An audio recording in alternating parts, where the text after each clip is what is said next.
आप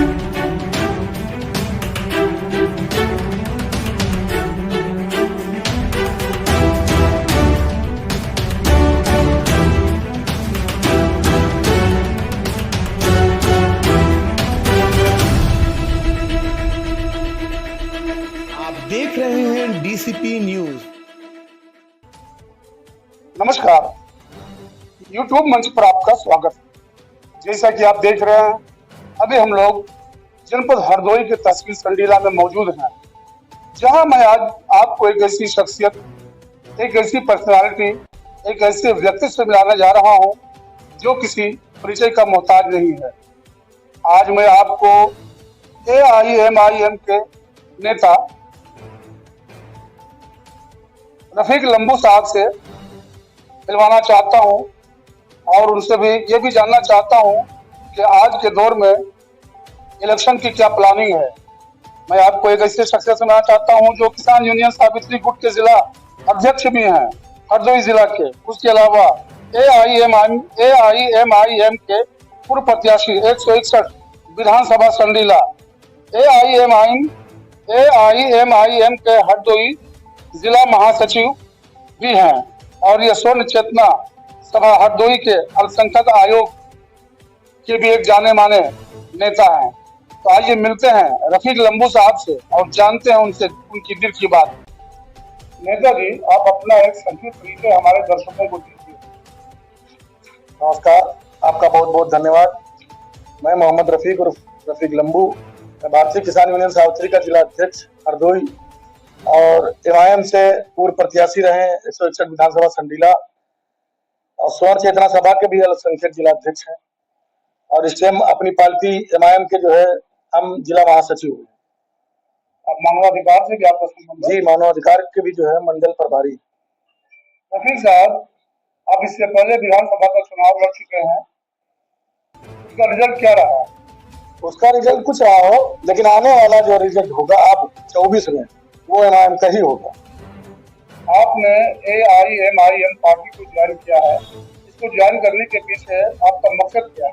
बहुत बड़ा मकसद है। जैसे कि अभी तक जितनी पार्टियां हैं उत्तर प्रदेश में, क्या हिंदुस्तान में, सबने मुस्लिम को ठगने का काम किया, दलित को ठगने का काम किया, पिछड़ों को ठगने का काम किया। लेकिन जब से हमारे ओवैसी साहब आए हैं उत्तर प्रदेश और पूरे हिंदुस्तान में छाए हैं, तब से हम लोगों ने भी जाना है कि हमको किसने ठगा है और किसने हमको दबाया है, किसने हमको जाहिर रखने का काम किया है, किसने हमें पिछड़ा मतलब दलित से ज्यादा बुरी जिंदगी गुजरने के लिए मजबूर किया। क्या आपको लगता है कि आने वाले चुनाव में अगर आपकी पार्टी अच्छी सीटें लाती है तो क्या दलितों, अल्पसंख्यकों और जितने मजबूर किस्म के लोग, क्या उनको न्याय मिल पाएगी? बिल्कुल। अरे ओवैसी साहब न्याय के लिए तो लड़ ही रहे हैं, ओवैसी साहब दलित के लिए भी लड़ रहे हैं, ओवैसी साहब पिछड़े के लिए भी लड़ रहे हैं, ओवैसी साहब मुस्लिम के लिए भी लड़ रहे हैं।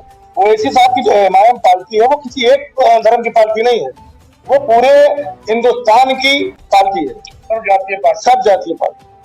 जैसा कि आप देख रहे हैं कि इस बार इंडिया का गठबंधन हो चुका है और लगभग 26 से ज्यादा पॉलिटिकल पार्टी, इसमें आप भी शामिल है, आप मिल चुके हैं। क्या आपको लगता है कि इस बार इंडिया गठबंधन BJP को टिकट दे पाएगी? जैसे आपने अभी कहा कि इंडिया में हम शामिल हैं, अभी तक तो हम नहीं शामिल है। अभी हमें शामिल, देखिए अभी उन लोगों ने शामिल नहीं और ना करेंगे वो लोग हमें शामिल इसलिए नहीं करेंगे कि अगर शामिल करेंगे तो मुस्लिम और दलित पिछड़ों की एक बड़ी जमात खड़ी हो जाएगी, मुस्लिमों का भी एक बड़ा नेता हो जाएगा। इसलिए इन लोगों ने अभी सब BJP की भी टीम, हमें भी टीम कहते हैं, ये खुद सब BJP की भी टीम है।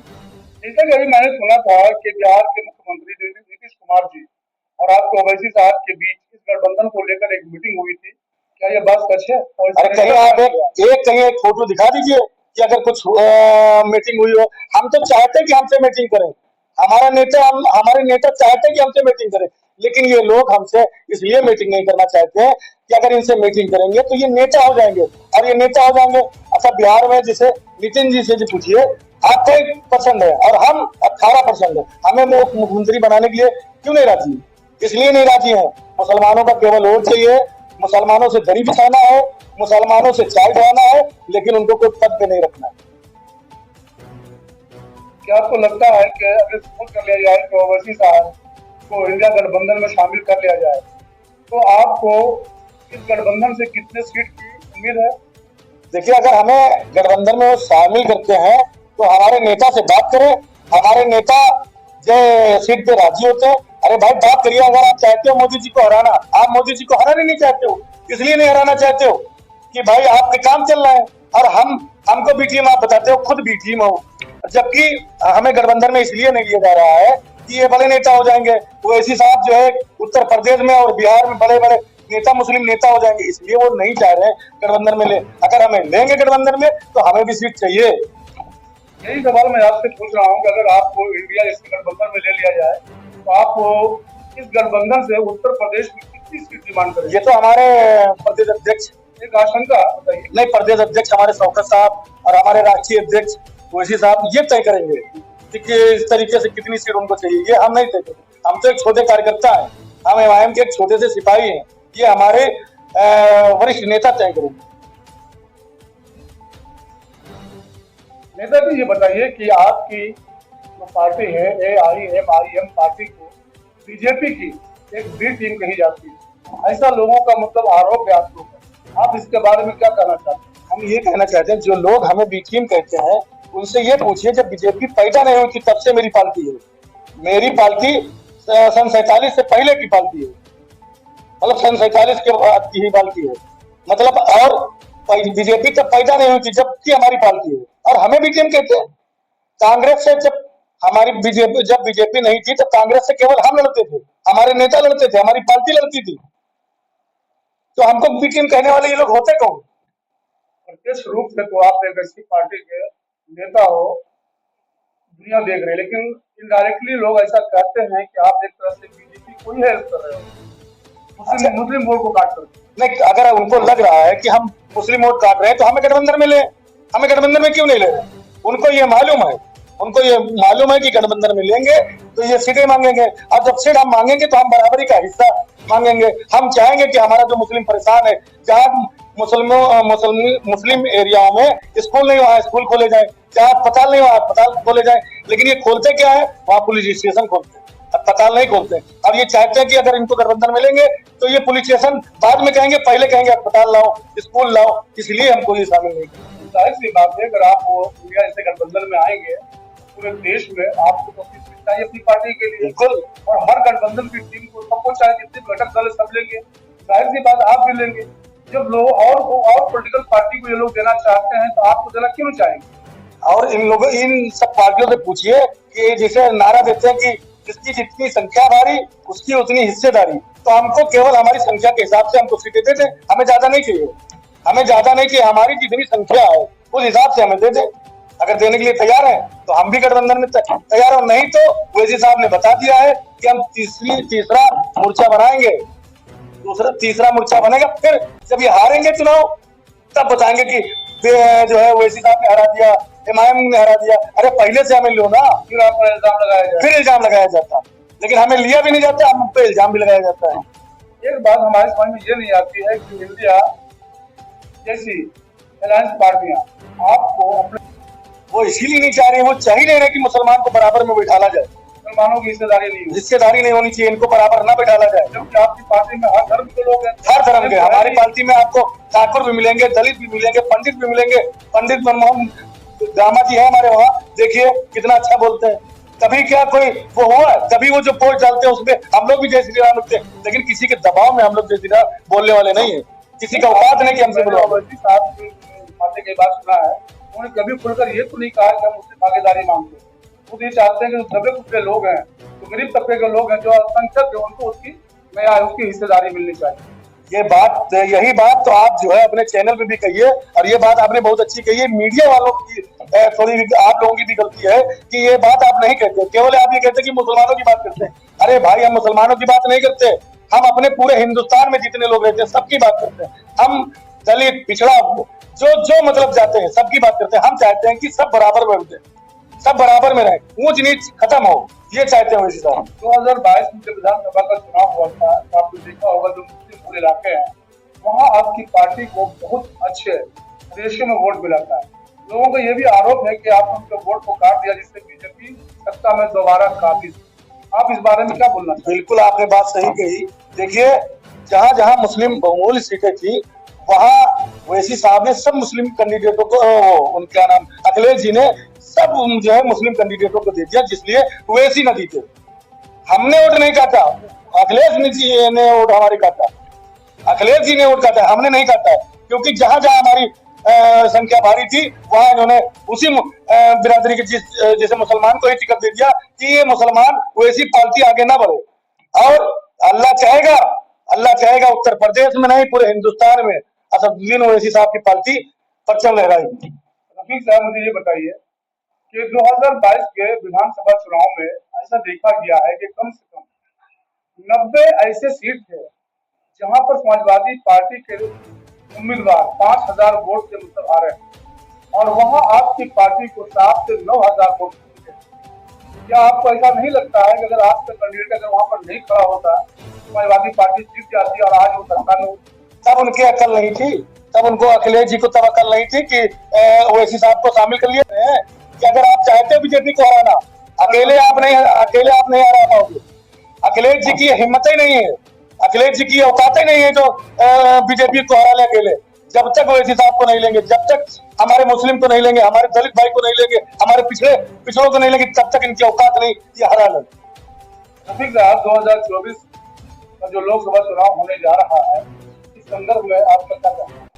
इस संदर्भ में ये कहना है कि अगर अभी भी इनके पास टेम है, अगर चाहते हैं कि बीजेपी हारे, मोदी जी हारे, तो इनको ओवैसी साहब को बुलाए। ये पूरी इनकी जो इंडिया टीम वो है, इनको चाहिए कि हमारे नेताओं को बुलाए, हमारे नेताओं से बात करे, हमारे नेताओं से बात करें। अगर हमारे नेता सीटें मांग रहे हैं तो वहां सीटें उनको दे दी जाए, जहां मुसलमान बहुमूल्य है वहां दे दे, जहां मुसलमान जाता है वहां दे दे, जहां दलित जाता है वहां दे दे, जहां पिछड़ा जाता है वहां दे दे। लेकिन ये वहां नहीं देंगे, वहां ऐसे लोगों को टिकट देंगे जहां मतलब किसी तरीके से ओवैसी पे इल्जाम लग जाए और जीत जाए बीजेपी।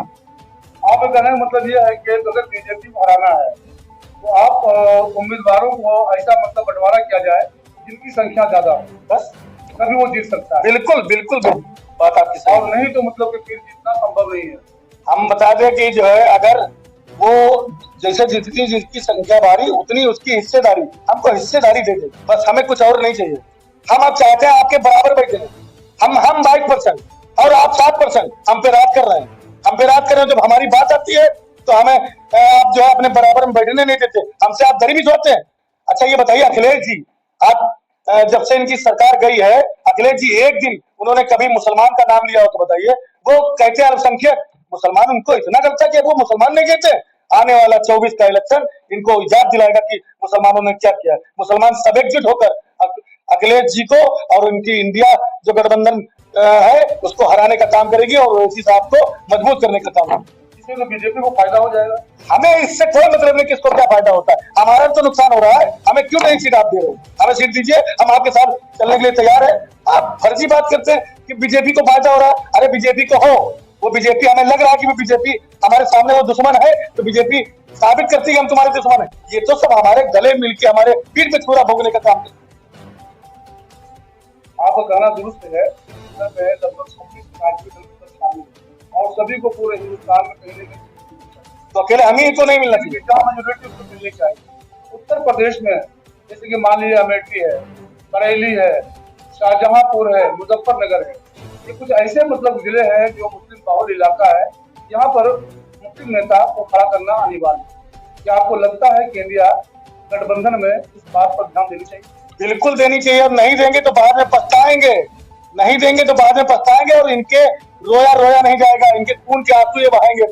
पूरी इनकी जो टीम है पूरी इनकी खून के आंसू बहाएगी। अरे भाई वहां जहाँ लगता है आपको कि आप नहीं, हमारे ओवैसी साहब के पार्टी में जो है टिकट दीजिए, आप उनको लड़ाइए चुनाव। नहीं लड़ाना चाहते आप, इसलिए नहीं लड़ाना चाहते कि आप बराबर बैठाना नहीं चाहते। और ये सब हमारी दुश्मन है। अब हमारी समझ में है ना, अभी तक हम तो अंधे थे, जो हमारे बाप दादा कहते थे नहीं वो ठीक है। हमने 4 बार मुख्यमंत्री बनाया 7% को, और हम 22% है, हमें कौन बनाएगा? हम तो उप मुख्यमंत्री का पद मांग रहे हैं और हमें ना बनाए। अपनी पार्टी में जो उनके नेता हैं उनको बनाए, हमारी टीम तो ना बनाए, लेकिन अपनी उसमें तो बना ही सकते हैं। नहीं बनाएंगे क्योंकि नहीं, इसलिए नहीं बनाएंगे क्यों बराबर बैठने लगे। ओवैसी साहब का कहना है कि मुझे कोई पद नहीं चाहिए, ना मुझे मंत्रालय चाहिए, ना मैं मंत्री बनना चाहिए। मैं चाहता हूँ कि सिर्फ जितने भी मतलब के रेशियो में मतलब जाति वर्ग के लोग हैं, सबको उसकी भागीदारी मिलनी चाहिए। बिल्कुल बात ये सही बताइए आप। अगर उनको मंत्री वाला पद चाहिए होता, उनके 7 विधायक हैं, अगर उनको मंत्री वाला पद चाहिए होता तो वो कल वहां मंत्री बन जाएंगे, उनके भाई कल मंत्री बन जाएंगे। लेकिन नहीं, उनको मंत्री नहीं बनना, उनको सेवक बनना है, उनको जनता की सेवा करना है। और यही उन्होंने हमें भी बताया, अपनी MIM पार्टी के कार्यकर्ताओं को बताया कि आपको सेवक बनना है, शासक नहीं बनना, सेवक बनो, लोगों की सेवा करो। और जो सताया जाए, जो लोग सता रहे हैं उसके विरोध में खड़े हो, सताने वालों को छोड़ो नहीं। अकुलदीन ओवैसी हमेशा सुर्खियों में रहते हैं। उनके बारे में लोगों का कहना है कि ये किसी एक जाति विशेष पर मतलब तंज कसते हैं। क्या ये बात सच है?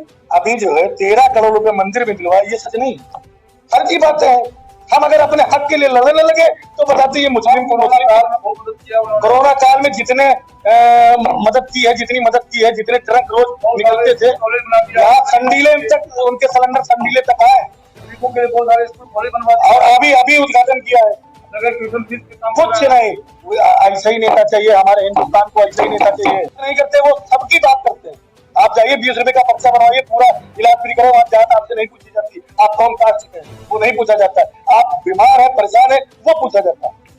रफीक साहब, अंत में मैं आपसे एक सवाल ये करना चाहता हूँ कि 2024 का जो लोकसभा चुनाव आने वाला है, इसके सापेक्ष आप जनता के लिए क्या संदेश देना चाहते हैं? अपनी उत्तर प्रदेश की जनता से और पूरे हिंदुस्तान की जनता से हाथ जोड़कर अपील है, जो आपके लिए, आपके बच्चों के लिए, आपके भविष्य के लिए लड़े, आप सब लोग उसको सपोर्ट करिए। ये मत सोचिए कि कौन जीत जाएगा, कौन हार जाएगा। हमारी मदद कौन कर रहा है, हमारा क्षेत्रीय नेता कौन है जो हमारी समस्याओं को लेके विधानसभा लोकसभा में पहुंचाए, हमारे बच्चों के स्कूल कैसे खुले, हमारे एरिया में अस्पताल कैसे खुले, ऐसे कैंडिडेट को आप दीजिएगा, न कि हिंदू और न कि मुसलमान को दीजिएगा। जो आपका काम करे उसको वोट दीजिएगा। अभी आपने AIMIM के नेता रफीक लंबू साहब की बातों को सुना। उन्होंने अपनी सारी बातों को, अपने पार्टी के एजेंडे को और अपनी पार्टी के मकसद को आम जनता के सामने रखा। अब देखना यह है कि आने वाले 2024 के इलेक्शन में क्या इंडिया इनकी पार्टी को अपना एक घटक दल बनाती है? क्या इनकी पार्टी को पूरे देश में, देश के हर राज्यों में अपना सर उतारने की अनुमति देती है या नहीं? ये सब आने वाला समय ही बताएगा। कैमरामैन श्रवण कुमार के साथ चांद खान की विशेष रिपोर्ट, DCP न्यूज, संडीला, हरदोई।